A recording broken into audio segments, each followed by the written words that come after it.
A strange passion is moving in my head. My heart has become a bird which searches in the sky.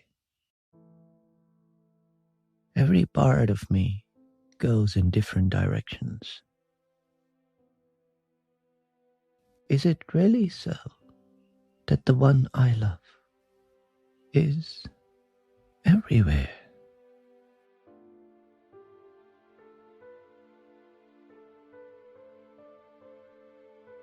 In this poem, Rumi has left a beautiful pointer for all those who seek. All those who seek the truth and the true self. In that last verse is a clear message that we will go deeper into now. You see, the sage and the seeker go through this dance. The sage points to consciousness as the truth, and the seeker's mind stops just short of what is being pointed to. The meaning of consciousness is constrained to what is familiar and known. The sage then has to use another word. But there is a way of pointing out the truth in a way that cuts through all this and hits straight home like an arrow.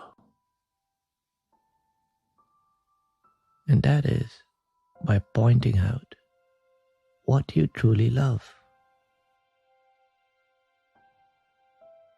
What you love the most is Rumi's beloved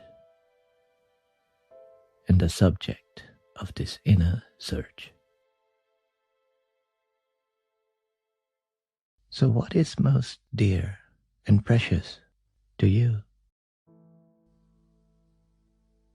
What is most dear to this mind? What is most near and dear to the mind is you.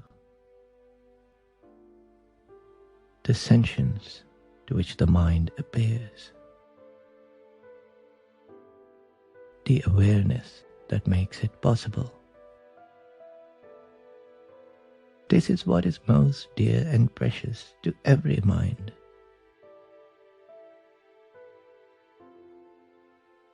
When the mind conceives of you as a body, or the mind itself, or a person, those are vague classifications, concepts. To prove them, or even think of them, you have to turn to memory and acquired knowledge. There's always doubt and uncertainty. That doubt is correct, because this is not your true identity.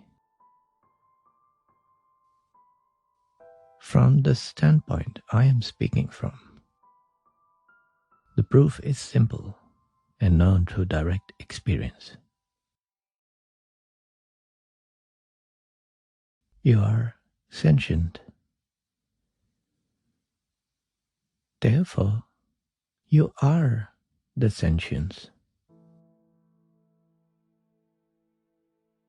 Not a sentient entity, but sentience itself.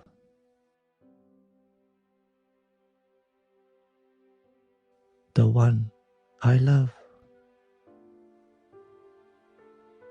The only one that can be loved.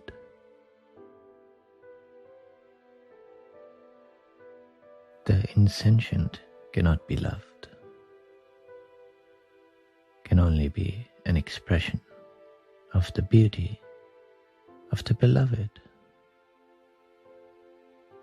of the sentience that is you. That you are this sentience is self-evident.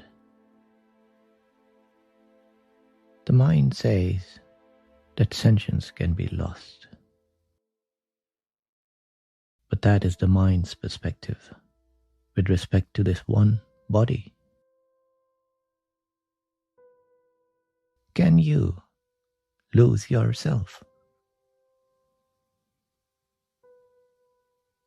You can only lose what you have acquired, qualities and traits that depend on this body and mind. But what you truly are, you cannot lose. Sentience is what you are, regardless of what point in space and time we are talking about. This is the unchanging heart of you.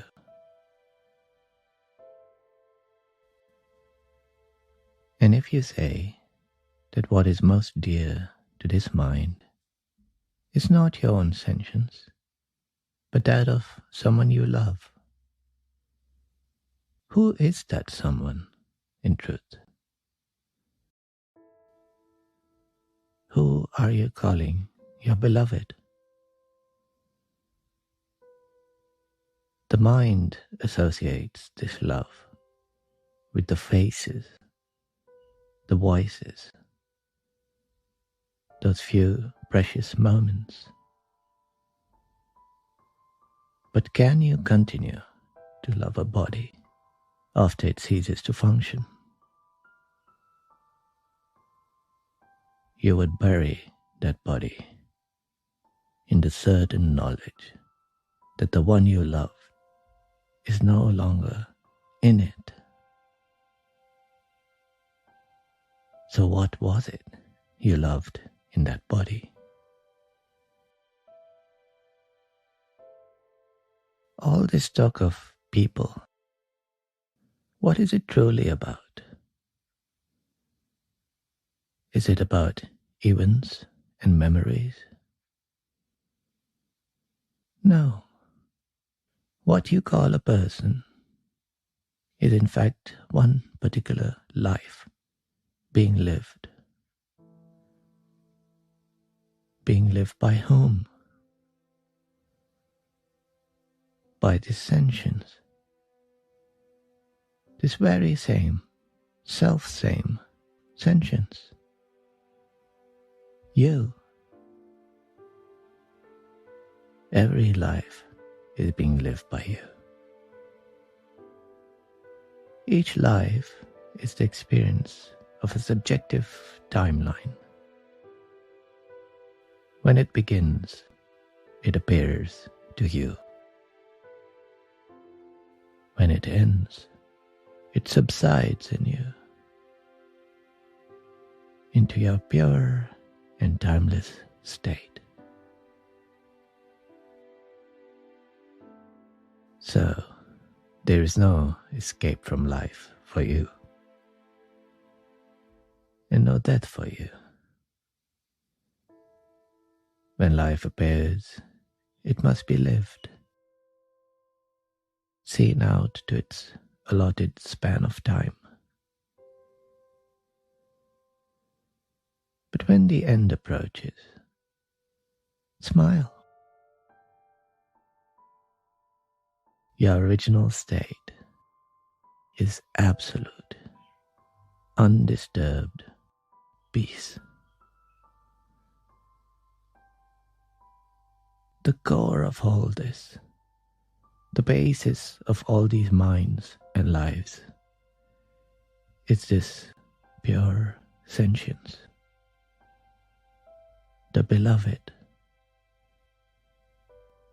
the true self. You, indestructible, unassailable, eternal. See how beautiful reality is. The point before and after life is home. everyone you loved in this life will be returning here in the perfect union of love, where even the illusion of separation ceases. Non-duality, the fulfillment of love.